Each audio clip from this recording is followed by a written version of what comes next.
everybody, welcome to our very first episode of Calves in the Kitchen. I'm Jonathan, your lovely host. Today we're going to be making a kale and sweet potato stir fry with shrimp on the barbie, as I like to say, but my wife just said, say shrimp on skewers in a pan on the stovetop. Anyway, this is episode number 1. Let's go! So the first thing we're going to do is wash our veggies and get them ready to chop. Basically just want to pull from the stem. This is kale, fresh green kale, one of the best and highest fortified vegetables out there.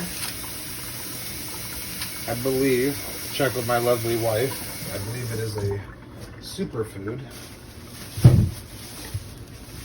We're going to get our sweet potato, and we're going to always wash our sweet potatoes before cutting it up, because if you cut it with a knife, then you're pushing in the bacteria into the sweet potato. So you want to always wash the sweet potato off warm water, or water as warm as you can stand it at least, for about 20 seconds. Slice an onion. We have a regular yellow onion here. I always like to get rid of anything that's just already kind of hanging off. I mean, you can do this many ways. I guess I like to start with the side here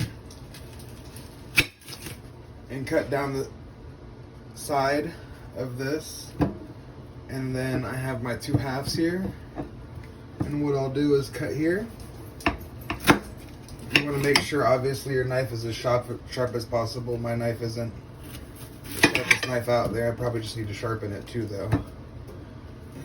And then once you're going to do this with both halves obviously. So once I get it cut, we're going to use all of this right here. I'm going to do a quick rinse. But this is where all this is usable right here.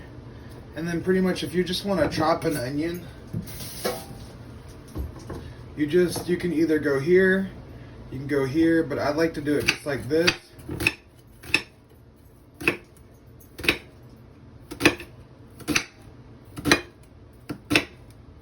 Always be careful with your fingers. When it gets to the ends, I like to remove them because they can get slippery sometimes. But I'll cut that up later. Turn your onion to the side, and you can kind of like push it with your knife. Obviously, remember, sharp knife, better knife. Dull knife, more chances to cut your fingers.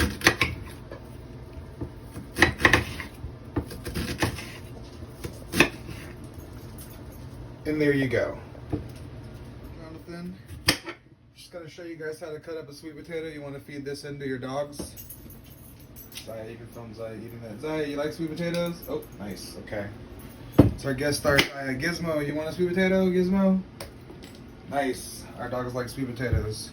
So I like to get the sweet potato. Very easy to cut. Yes, I'm not wearing shoes. I would never wear shoes if I didn't have to. And you'll probably never see me wear shoes in any of these videos that my amazing wife, who is also a nutritionist working on her dietitian degree, you'll be able to see some interesting facts in the comments of the videos on YouTube and Facebook, and possibly Pinterest. So we're going to get rid of these. I know my wife's cringing if I don't take off these little spots. So when you're doing stuff like this, you could use a peeler. Whatever you do, just use a smaller knife, because this knife is obviously dull and sharp enough at the same time to really ruin my day. And since I'm a car detailer by day, pretty much ruin everything. So I like to get, these are beautiful sweet potatoes. We're never going to peel the skins off sweet potatoes, and the reason is that's where all the fiber, that's where all the nutrition is. We're never going to do that with sweet potatoes. We had a sweet potato, let's go back again, we had one that was standing up like this. We cut it in half. Now we have it like this, beautiful orange, full of proteins, full of vitamins. I think vitamin A, am I right, sweetheart? Vitamin A, it's packed with vitamin A. Much like your carrots, which we'll also be using in this video.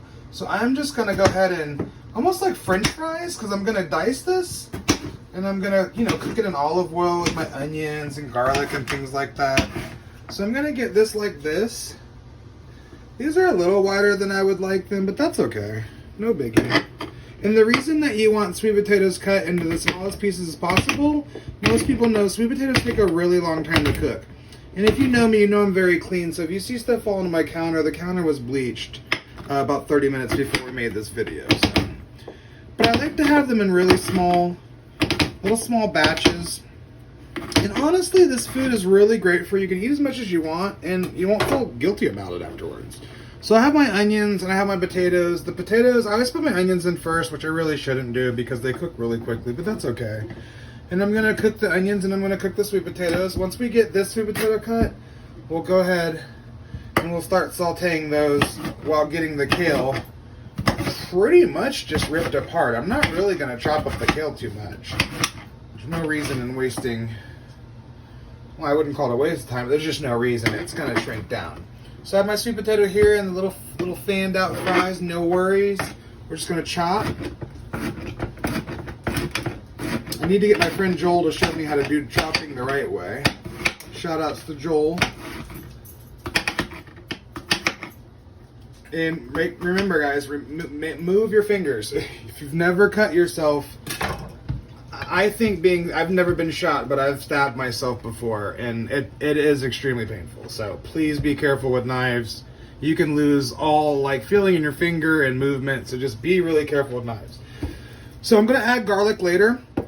We don't need to add that right now. So I'm gonna go ahead and get me a pan, a nice size saute pan here. I'm gonna add me some olive oil, extra virgin olive oil. Olive oil that has dates on the container. Olive oil is good for a year.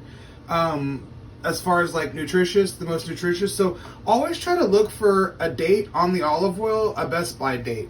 And so it's good to have the date for the olive oil. Make sure you don't keep olive oil over a year if you're trying to get the highest quality out of your olive oil. So I have a good amount of olive oil in my pan. I always add more because I really don't mind cooking with olive oil. I'm gonna take it over here and I'm gonna put it on medium high, my ultra high grade kitchen here. The more views I get, I guess the better I can upgrade. So once I get this going right here, we'll let that steam up. We'll come back over here, and with the kale, I guess we can do a little chop. It's no problem. Bring the kale over here. So it's pretty much like, go ahead and just, so we're not directly on the counter. Pretty much almost like cilantro. We'll do some videos with cilantro. We'll make like a nice homemade guacamole, and we'll make a nice pico for taco night. We'll do that later, maybe one of our next episodes. So I'm just gonna go ahead and bunch the kale together. If you let go, it's gonna spring right back out. Don't worry, you're not hurting anything. This is fresh kale. Kale is packed full of probably more than 20 vitamins and high amounts of it. I'm not sure how many vitamins it has, but I know it's one of the top 10 vegetables you can eat for longevity of life, that's for sure. It's not so bad, you know? I mean, when you season up anything, it's really good. You can also hide kale in juices. Don't go crazy with your amount of kale that you add, because you will end up tasting it and it will end up getting rather chalky. It's not fine when you put it in smoothies. I like to recommend spinach. Wheatgrass is also a nice additive for smoothies. So we're gonna go ahead and grab, obviously, salt and pepper. You want to use the iodized salt. I used to think Himalayan salt was the best because of the minerals, but apparently they add iodine to salt for a reason, because our bodies actually need it. So always buy your cheap iodized salt. Something else my lovely wife, or my beautiful and lovely wife, taught me about salt, and the iodized is best. And you can look that up. These are all current facts by the nutrition standards of the United States of America.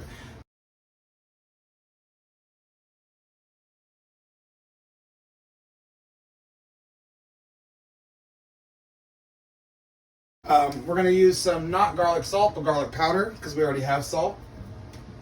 We're going to use a little bit of mustard. Mustard cuts. It feels pretty good. I'm sorry, it doesn't really feel really good. It tastes pretty good though when you're adding it to like greens and things like that. A little bit of red pepper. All about the seasonings. A little bit of coarse black pepper. And my new seasonings that I got tonight. I'm going to do some sage and I'm going to do some thyme. Nice. So I'm not sure a lot of people know, but with things like sage and thyme, I got this heated up. Of course, it's on the wrong burner. That's okay. So things like sage and thyme, you want to add these into the oil. And the reason why you want to do that is so it can start cooking down. These are like different things. You almost want to release the sage and the thyme before you don't want to throw it in on top of this because it won't cook all the way through. If you cook these seasonings down in this, unlike garlic, things like that cook very rapidly, very fast. You want to go ahead and, that's one of the few seasonings like sage, garlic, thyme, any of these dried herbs, dill, things like that. You want to put in here first, coriander, cloves, and you'd want to cook them in here. Sometimes even removing things like whole garlic, vanilla beans, bay leaves, if I want to throw a bay leaf in there and cook it with the meal. And actually, I'll do that. Bay leaf's actually really good. It'd be nice to show you guys about bay leaf. So the thing with bay leaf is it comes in here. You never leave this in your dishes. So the bay leaf always just goes in that pan. And we're going to go ahead and season that around and be careful not to incorporate that too much into the food. I'm going to show you guys how... Go ahead and don't edit that out. We like to see that stuff. I'm going to show you guys, we've got a clove of garlic here. That was pretty amazing that flew out like that. We're just going to go ahead and, garlic is really one of the most annoying things to do, I think. And you don't even have to do it like this, honestly. I don't know why. So you just turn your knife over, press it, get rid of the skin. There you go. So that's much better, much easier. And do one more clove, get rid of all this, like, weird stuff that's on it, much like the onion. Zaya, you can't eat garlic. Get out of here. My lovely dog and one of my best friends, Zaya, and my small dog, Gizmo, which is also a very good dog. But anyway. So once we have these, we'll rinse off the knife and our fingers. And get the garlic together. Once again, very easy, nice and slow. Anything that's small.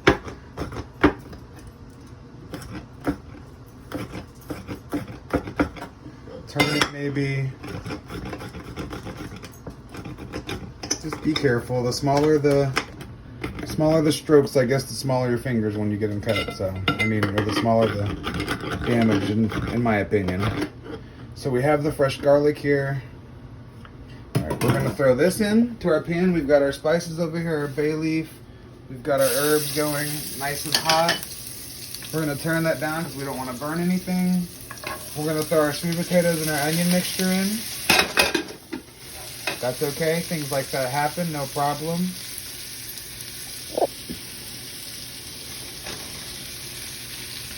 Maybe I'll call myself the imperfect chef. Gonna do a little bit of garlic. You guys will probably never see me measure anything. I've been like that forever. Ask anyone who knows me, my food tastes great. Pepper. That was mustard powder we added first. Pepper. I love black pepper. It's a fact. Black pepper is a known antioxidant. It's a fact. My wife told me I don't know about facts. So I'm going to just start saying my opinion. Got some red pepper flakes. About $1 in the store, no problem. Get that red pepper in there, man. Spices, I don't know about you, but it makes me want to eat my veggies. Garlic's in there. We're going to take off this. I'm glad you guys saw that. I was just testing my viewers. I'm going to take off the seal. We're going to add a little bit of garlic. A little bit of garlic powder, okay? Careful not to, use garlic salt in excess like I just did. Once again, not tasting anything. I haven't added any sodium to this meal. Going to go ahead and add sodium now, my iodized salt. So here's the ingredients. You guys just want a quick look. We do buy in bulk. Buying in bulk saves the most amount of money. So if you see something like that, that's because we bought in bulk. And we also use thyme and sage today. 2 wonderful ingredients. Really quick, remember we added that bay leaf earlier? The bay leaf's still intact. We want to go ahead and cook with it, but just baby that bay leaf. Baby that bay leaf. Baby that bay leaf. Baby that bay leaf. Baby that bay leaf. Baby back ribs. For all my vegan friends, that's an unnecessary joke. Is this vegan so far? I think so. I'm sure. I think it is. Probably the bay leaf probably came from a cow. I'm not sure. My wife laughed, so we'll keep that joke in. Set this aside here, and I also have the pan covered. It's really hot, but I have it covered here for those that are visual people, just so that steam kind of circles like this and cooks everything in a pressurized setting, best for cooking it much faster. So you get a nice close-up of that. We've got our fresh kale.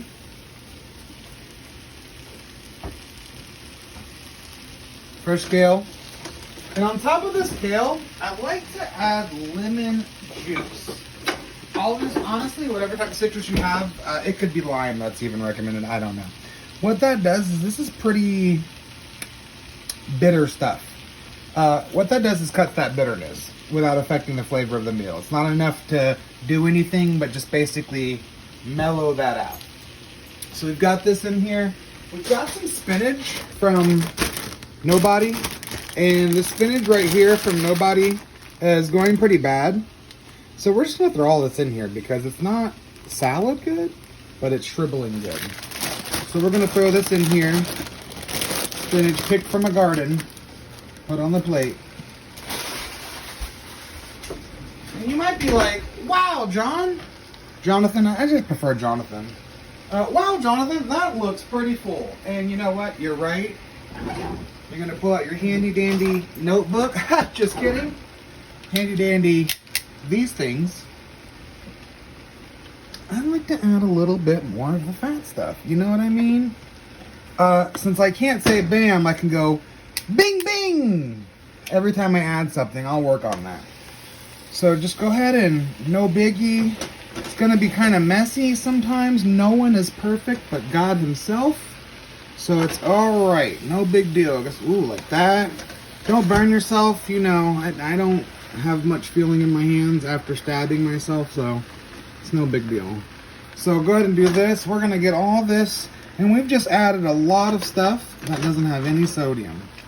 And you know, I don't mind sodium, but I don't want to overdo it. I'm gonna add a little bit of that seasoning salt.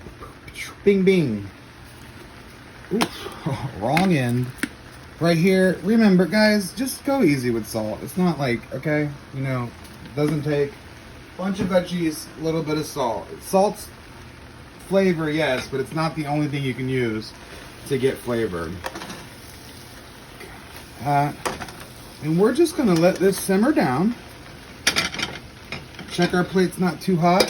Clearly, I guess I do have feeling since that plate burned the beep out of my hands earlier. And we're just gonna let this cook down for about 7 minutes on medium to low temperature. That's gonna go ahead and wilt down, and we'll come back right after these messages.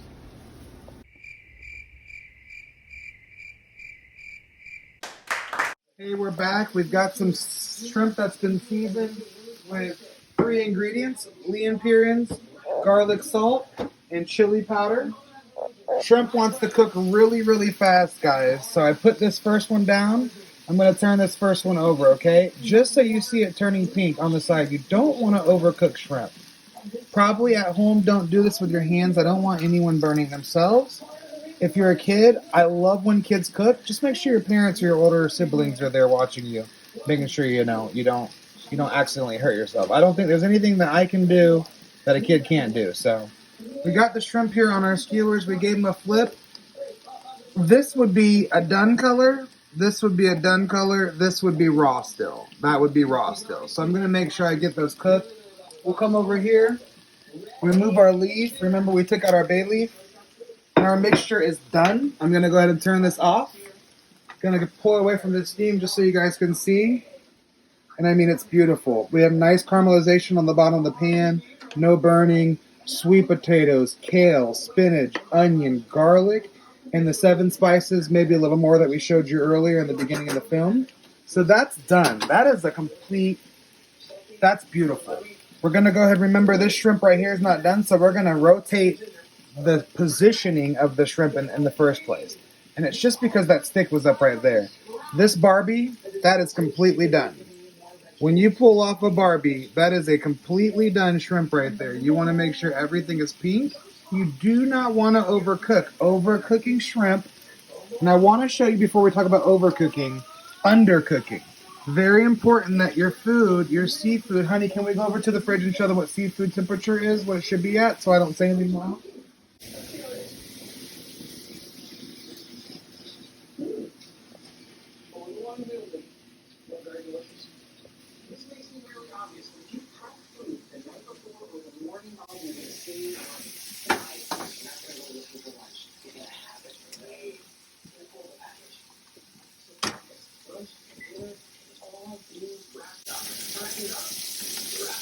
Once again, it's not smart to do this with your hands. I've been cooking since I was about 7 years old, and I'm 30. We'll just say 30. I'm really 33 in September, but we'll say 30 now.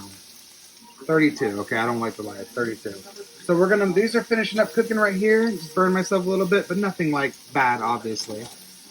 Put this in the oil there. Hold it down a little bit. Pull it back up. That's beautiful. Layer that there. And then my wife loves shrimp. One of her favorite things to eat. Obviously, everything in moderation, you know. But it is a family favorite for us. There you go. Dinner is served, everybody. You have a very healthy, friendly meal. I'd say this meal probably costs about $20 to make and under $5 a serving.